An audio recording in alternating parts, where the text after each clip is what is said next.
Good morning students. मैं Rajesh Prasad, director of foundation physics classes Hazaribagh. Online class में आप लोगों का स्वागत है। आज हम लोग इलेक्ट्रोस्टैटिक्स का सेकेंड वीडियो को स्टार्ट करते हैं और इस वीडियो में हम लोग क्या जानने वाले हैं। Video 2 electrostatics.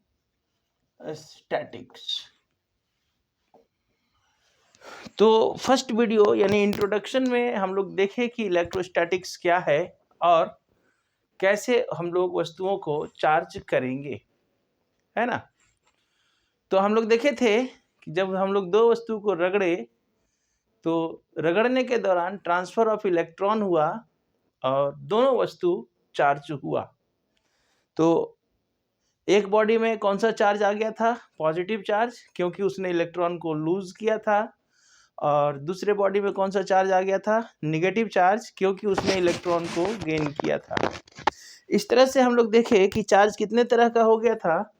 तो दो तरह का types of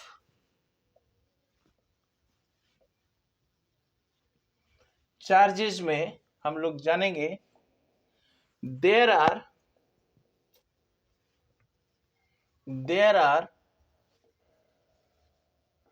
to types of charges. Number 1, positive charge,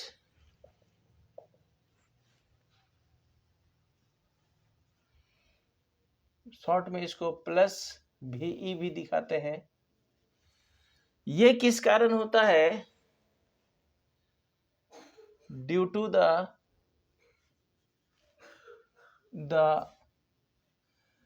loss, या बोल सकते हैं डेफिशिएंसी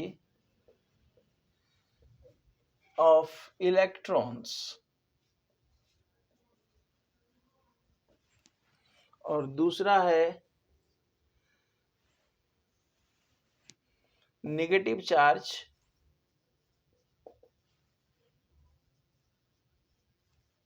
शॉर्ट में इसको माइनस भी दिखाते हैं। और ये किस कारण होता है? Due to the excess of electrons. Note करके यहां पर एक बहुत जरूरी बात जानना है कि charge is always define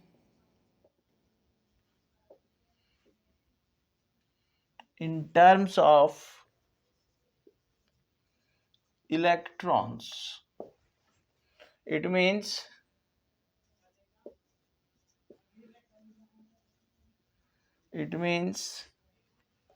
a body having negative charge have more electrons, while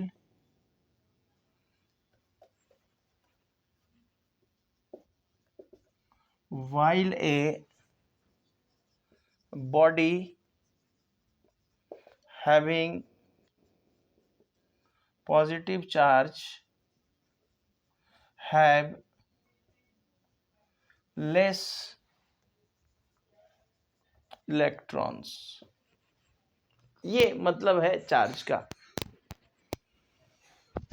चलिए जानते हैं क्या क्या लिख दिए हम। तो जानते हैं क्या लिख दिए। क्या लिख दिए भाई? जैसा कि कल आपको बताए, पिछले वीडियो में आपको बताए कि जब वस्तुओं को रगड़ के हम लोग दो वस्तु को रगड़े तो एक से इलेक्ट्रॉन ट्रांसफर हुआ, एक ने गेन किया।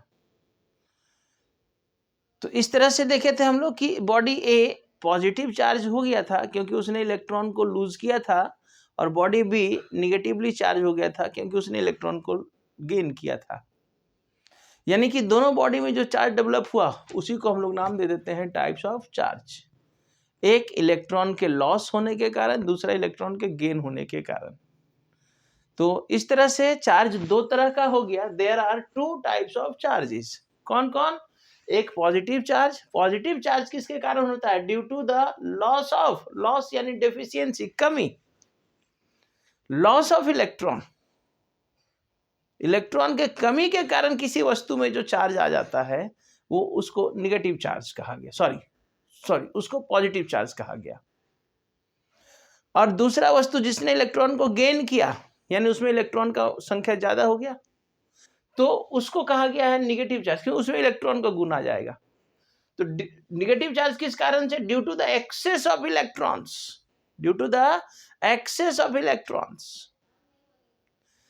तो यहां से देखिए एक बहुत जरूरी बात क्या है कि चार्ज को जब भी डिफाइन करेंगे, ठीक है, बॉडी में पॉजिटिव चार्ज है, नेगेटिव चार्ज है, इन दोनों केस में हमको इलेक्ट्रॉन के टर्म में ही डिफाइन करना होगा। पॉजिटिव चार्ज है तो इसका मतलब ये नहीं कहेंगे कि सर उसमें प्रोटॉन ज्यादा है, हम क्या कहेंगे? उसमें इलेक्ट्रॉन कम है।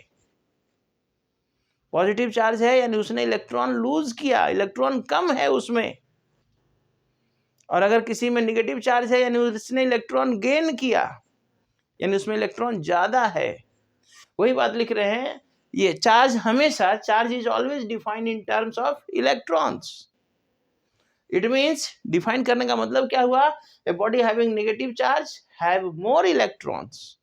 अगर नेगेटिव चार्ज है यानी उसमें इलेक्ट्रॉन ज्यादा हुआ होगा, जबकि while a body having positive charge have less electron. तो इस तरह से ये चार्ज दो तरह का, और दोनों तरह का चार्ज जो है इलेक्ट्रॉन के टर्म में ही डिफाइन होगा। नेगेटिव चार्ज है तो भी इलेक्ट्रॉन के टर्म में डिफाइन होगा, पॉजिटिव चार्ज है तो भी इलेक्ट्रॉन के टर्म में डिफाइन होगा। यानी चार्ज दो तरह का, इलेक्ट्रॉन के लॉस के कारण, इलेक्ट्रॉन के गेन के कारण। इलेक्ट्रॉन के लॉस के कारण पॉजिटिव चार्ज हो जाता है, इलेक्ट्रॉन के गेन के कारण नेगेटिव चार्ज। ओके, तो ये था चार्ज क्या है और उसका टाइप्स। चार्ज क्या हुआ था? प्रॉपर्टी। चार्ज क्या हुआ था? Property of some elementary particles, additional property. याद है ना? चलिए याद रखा कीजिए, याद करते जाइए, याद रखा कीजिए, तभी आगे टॉपिक समझ में आएगा। बहुत आसान सा टॉपिक है सेकेंड ईयर का। चलिए अब देखते हैं, यहां से हम लोग जानेंगे। हालांकि कल तो हम लोगों ने देखा था मेथड ऑफ चार्जिंग में एक मेथड फ्रिक्शन मेथड, आज यहां से और भी तरीका हम लोग सीखेंगे वस्तुओं को चार्ज करने का। तो टॉपिक डालेंगे methods of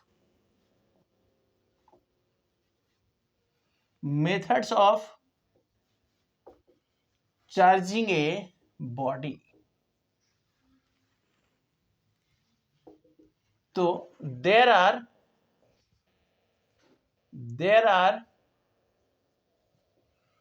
three methods of charging a body. कौन कौन भाई? तो पहला मेथड है जो कल भी बताए थे, फ्रिक्शन मेथड। दूसरा मेथड है इंडक्शन मेथड, और तीसरा मेथड है कंडक्शन मेथड।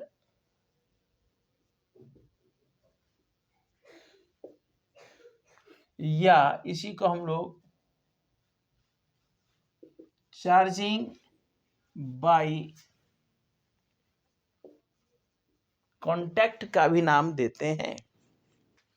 अब ये क्या है सर चार्जिंग बाय कांटेक्ट? ये चार्जिंग बाय कांटेक्ट क्या है, चार्जिंग इंडक्शन मेथड क्या है, और फ्रिक्शन मेथड। तो खैर एक एक करके जानते हैं। हालांकि हम लोगों ने फ्रिक्शन मेथड को देखा हुआ है कल।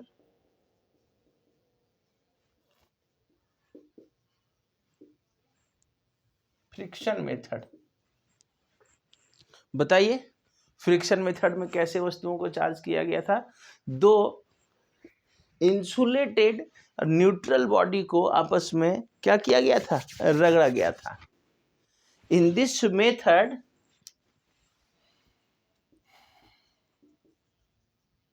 In this method, two insulated neutral bodies are rubbed against each other.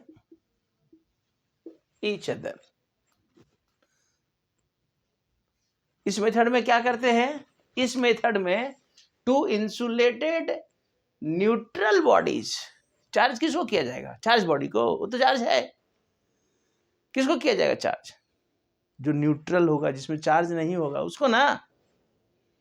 तो इस मेथड में एक दो न्यूट्रल बॉडी को, और दोनों कैसा है? इंसुलेटेड, कुचालक,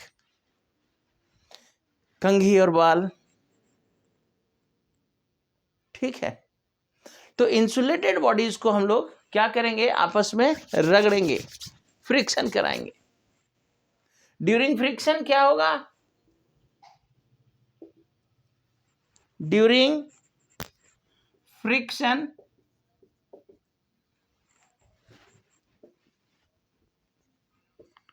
transfer of electrons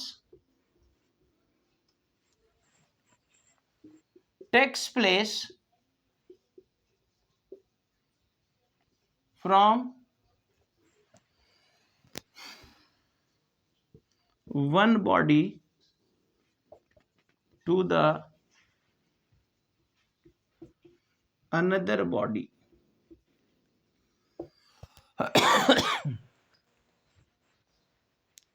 इस मेथड में क्या होगा? दो न्यूट्रल बॉडी को, न्यूट्रल इंसुलेटेड बॉडी को आपस में रगड़ेंगे, और जब रगड़ रहे होंगे, फ्रिक्शन करा रहे होंगे, तो फ्रिक्शन के दौरान transfer of electrons takes place.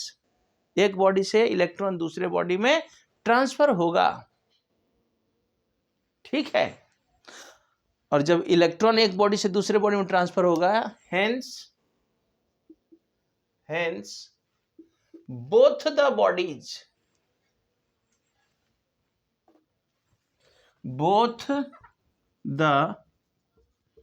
bodies get charged, और इस तरह से दोनों वस्तु क्या हो जाएगा? चार्ज हो जाएगा। एक ही नहीं, फ्रिक्शन मेथड में क्या होगा समझते हैं। फ्रिक्शन मेथड में हम लोग क्या करेंगे? ऐसे तो चार्ज करने का 3 मेथड, एक एक करके जानेंगे। Friction method, induction method, conduction method, या charging by contact. Friction method को हम लोग कल भी देखे, समझाए। इस मेथड में करते क्या है? तो दो इंसुलेटेड बॉडी को, न्यूट्रल बॉडी को, हमेशा ध्यान रखेंगे चार्ज किसको किया जाएगा? जो चार्ज है उसको चार्ज क्या करना है? वो तो खुद चार्ज है।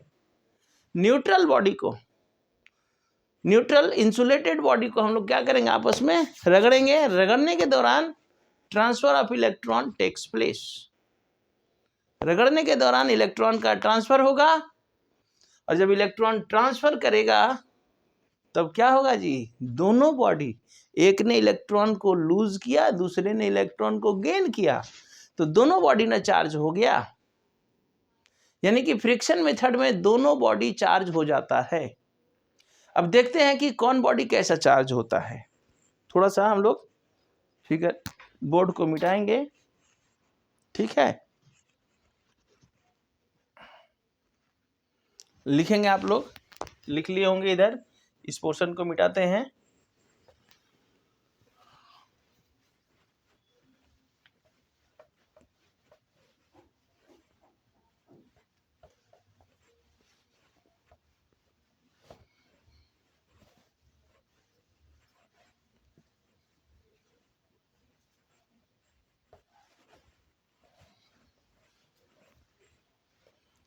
चलिए,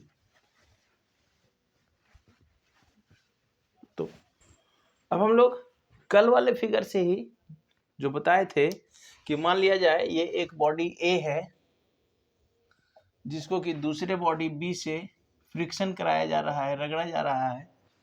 तो बॉडी ए में इसका एटॉमिक नंबर कुछ मान लिया जाए 25 माने थे, यानी कि इलेक्ट्रॉन भी 25 माइनस प्रोटॉन भी 25 प्लस, अभी ये बिफोर फ्रिक्शन ये न्यूट्रल है।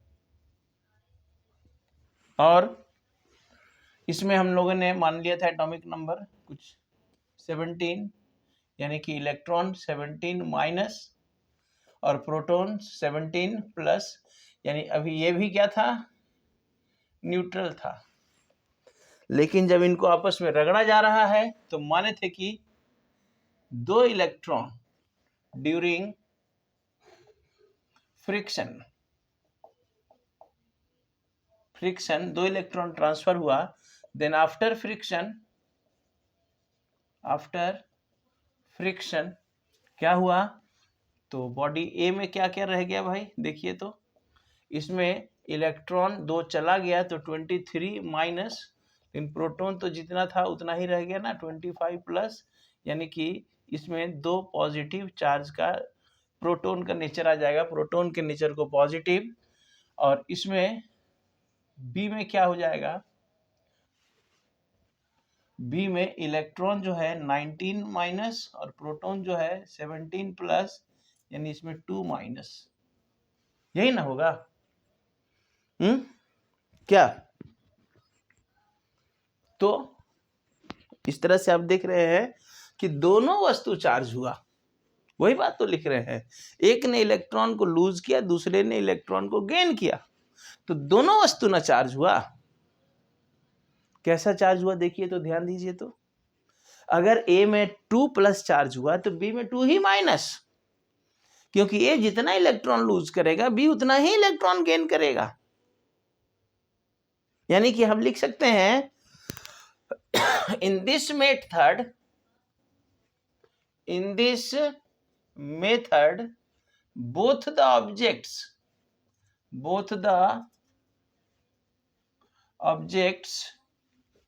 get charged with same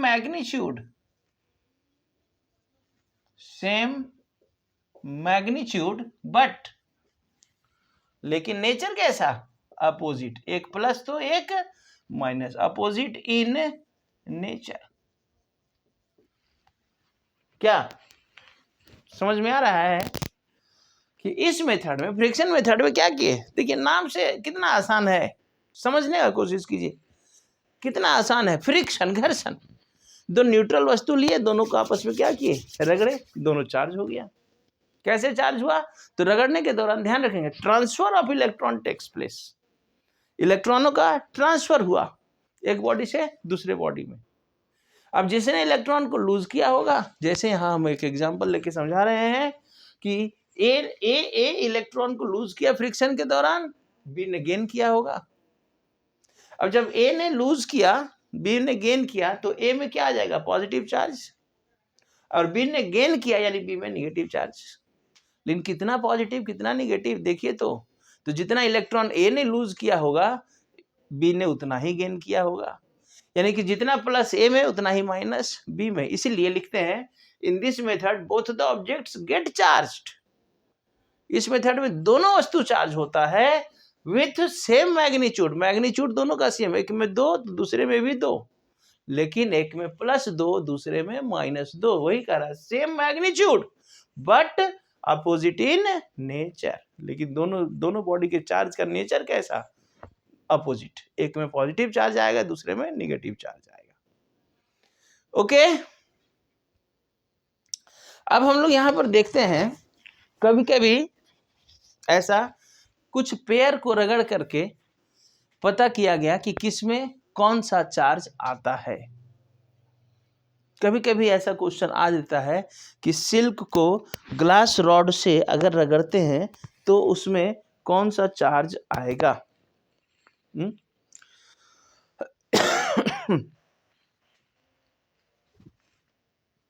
ठीक है, तो हम लोग देखते हैं एक छोटा सा टेबल बना करके कि किसमें कौन सा चार्ज डेवलप होगा। इसको मिटा दें, टेबल इधर बनाते हैं, क्योंकि ये ऐसा ऑब्जेक्टिव में कभी कभी पूछ देता है। हम बताएंगे कि सर आप टेबल तो बता दे रहे हैं, लेकिन कल बोल रहे थे कि रगड़ने से जब इलेक्ट्रॉन का पता नहीं चलेगा तो फिर कैसे जानेंगे कि किस में कौन सा चार्ज आया, किस में प्लस आया, किस में माइनस आया। ठीक है, पहले हम लोग टेबल बना लें, फिर इस बात पर चर्चा करेंगे, है ना। नोट भी करेंगे, हमको लगता है कि वीडियो क्लियर आ रहा होगा, नोट भी करते जाएंगे।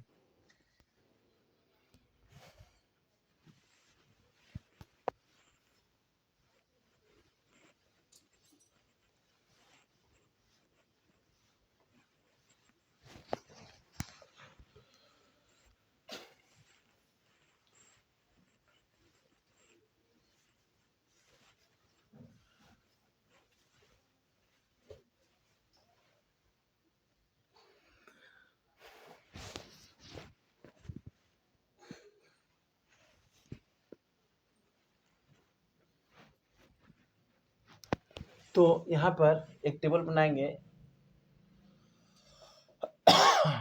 पॉजिटिव चार्ज, और यहाँ पर एक टेबल बनाएंगे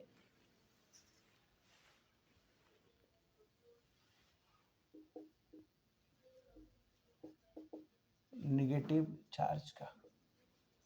तो ऐसा देखा गया पहला कि जब ऊन को पॉलीथीन से रगड़ा जाता है तो ऊल में पॉजिटिव चार्ज और पॉलीथीन में नेगेटिव चार्ज आता है। फिर दूसरा है कि जब किसी ग्लास रॉड को सिल्क क्लॉथ से रगड़ा जाता है तो ग्लास रॉड में पॉजिटिव चार्ज और सिल्क में नेगेटिव चार्ज। फिर जब ऊल को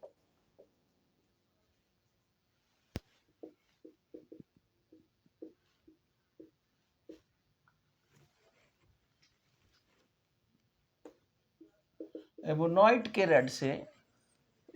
रॉड से रगड़ते हैं तो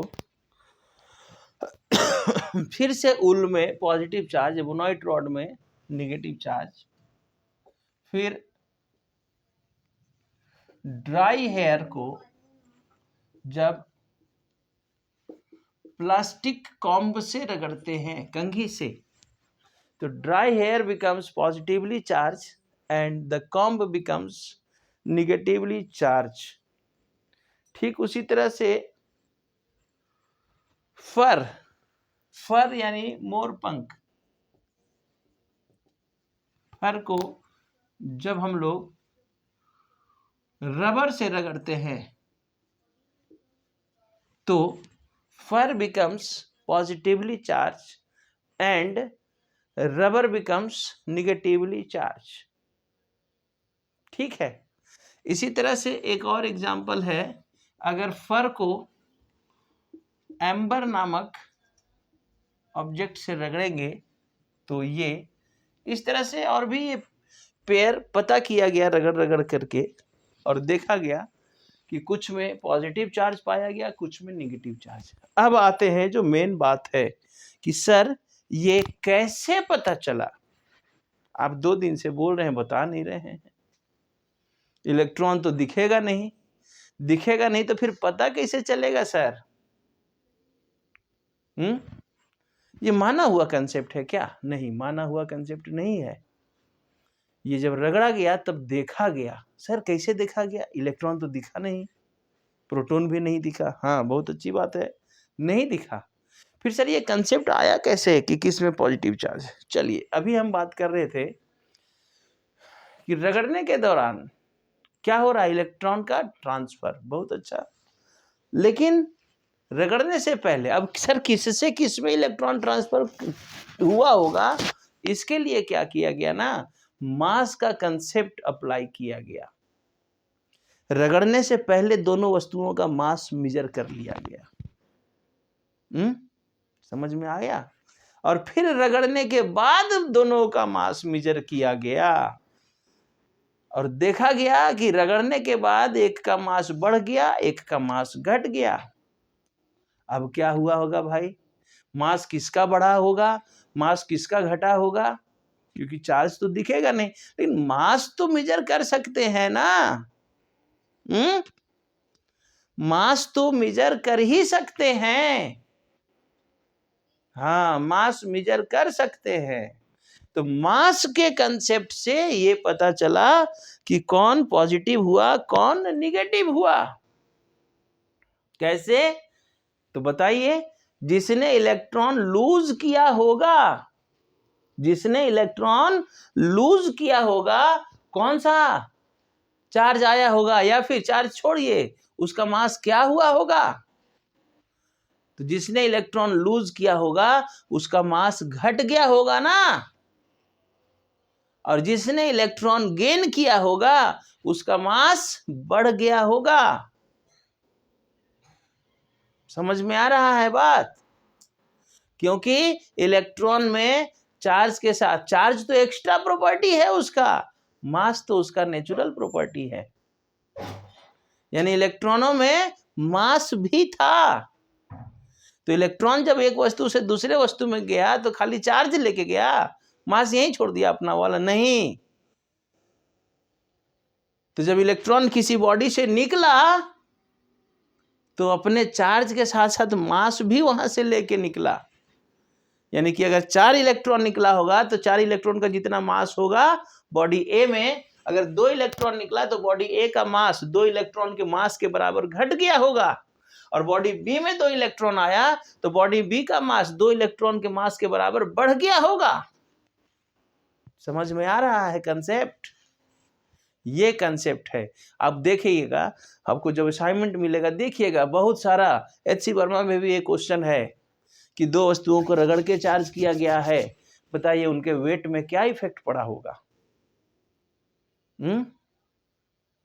एक वस्तु को रगड़ के चार्ज किया गया, क्या रगड़ने से पहले, रगड़ने के बाद वेट कांस्टेंट रहा होगा? नहीं, में इंक्रीज और डिक्रीज। क्यों? क्योंकि अभी ये क्वेश्चन में क्लियर नहीं है कि उसमें कौन सा। अगर उसमें कह दिया जाता कि एक बॉडी को रगड़ के निगेटिव चार्ज किया गया, तब क्या हो जाता? उसका मास बढ़ जाता। निगेटिव चार्ज का मतलब उसने इलेक्ट्रॉन लिया होगा यानी उसका मास बढ़ा होगा। अगर एक बॉडी को रगड़ के पॉजिटिव चार्ज किया जा रहा है तो पॉजिटिव चार्ज हुआ है उसमें रगड़ने के बाद, तो यानी उसने इलेक्ट्रॉन को लूज किया, लॉस किया उसने इलेक्ट्रॉन को जब लॉस किया यानी उसका मास घट जाएगा। मास घटेगा तो वेट भी घटेगा। अब जान रहे हैं, वेट इक्वल टू mg, और जिसका मास बढ़ेगा यानी उसका वेट भी बढ़ेगा। समझ में आ रहा है बात? तो ये कंसेप्ट था। तो ये टेबल याद रखिएगा, कभी कभी ऑब्जेक्टिव में कैसे पॉजिटिव निगेटिव पता चला, क्लियर आया। मानेंगे नहीं कि सर उल में प्लस मान लिया गया, नहीं भाई, माना नहीं गया है। जब इन स्पेयर को रगड़ा गया तो रगड़ने से पहले मास मेजर किया गया था दोनों का, रगड़ने के बाद मास मेजर किया गया, देखा गया कि उल का मास कम हो गया। उल का मास कम हो गया यानी इसने इलेक्ट्रॉन को लॉस किया, और पॉलीथीन का मास बढ़ गया यानी उसने इलेक्ट्रॉन को गेन किया। उसी तरह से ये सारा पेयर ड्राई हेयर और कॉम्ब में यही बात था। कंघी को बाल से रगड़ा गया तो कंघी को पहले मेजर कर लिया गया इसका मास, रगड़ने के बाद फिर मास मेजर किया गया, पाया गया कि कंघी का मास ज्यादा हो गया थोड़ा। तो ये कंसेप्ट है, ये फ्रिक्शन का कंसेप्ट है। यानी कि देखिएगा, आपके एनसीईआरटी में भी एक क्वेश्चन है, न्यूमेरिकल में दिया गया है कि उल को पॉलीथीन से रगड़ा गया, इन पॉलीथीन में निगेटिव चार्ज पाया गया, कितना इलेक्ट्रॉन ट्रांसफर हुआ उसको निकालना है, और साथ में कैसे इलेक्ट्रॉन निकलेगा जानेंगे। और साथ में यह भी पूछता है कि is there a transfer of mass, क्या रगड़ने के दौरान जब उल पॉलीथीन में निगेटिव चार्ज आया तो क्या यह मास भी ट्रांसफर हुआ होगा? यस। जब फ्रिक्शन से हम लोग 2 वस्तुओं को चार्ज करेंगे तो सिर्फ चार्ज ही नहीं ट्रांसफर होगा, इलेक्ट्रॉन ही नहीं ट्रांसफर होगा, इलेक्ट्रॉन के साथ साथ उसका मास भी ट्रांसफर होगा। तो देखिए, फ्रिक्शन मेथड आए समझ में, क्या है फ्रिक्शन मेथड? तो नाम से देखिए कितना आसान है, रगड़ के चार्ज करना, फ्रिक्शन, घर्षण। लेकिन हमको सबसे जरूरी बात है ये बात को याद रखना कि रगड़ के तो चार्ज कर दिए, किसको? न्यूट्रल बॉडी को। रगड़ने के दौरान क्या होगा? ट्रांसफर ऑफ इलेक्ट्रॉन, और जब ट्रांसफर ऑफ इलेक्ट्रॉन होगा तो दोनों वस्तु चार्ज होगा। क्यों? क्योंकि एक इलेक्ट्रॉन लेगा, दूसरा इलेक्ट्रॉन देगा। अब कुछ पेयर्स बनाया गया, किसमें कौन सा चार्ज है इसको याद रखेंगे। और जो सबसे जरूरी बात, ये पता कैसे चला कि किसमें कौन सा चार्ज हुआ, ये कंसेप्ट क्लियर है? तो इसको हम लोग मास से जाने। रगड़ने से पहले मास मेजर किया गया, रगड़ने के बाद मास मेजर किया गया। जिसका मास कम हो गया यानी उसने इलेक्ट्रॉन को लॉस किया यानी वो पॉजिटिव चार्ज हो गया। जिसका मास बढ़ गया यानी उसने इलेक्ट्रॉन गेन किया और वो निगेटिवली चार्ज हो गया। ओके, तो आज हम लोग इतना ही जानेंगे, बाकी 2 मेथड और है, उसको नेक्स्ट वीडियो में। तब तक एकदम बेसिक से एक एक छोटा बात, छोटा से छोटा कंसेप्ट को हम लोग देखते जा रहे हैं। एकदम छोटा से छोटा कंसेप्ट को सीखते जाइए, पढ़ते जाइए, याद रखिए। तब तक ओके, बाय।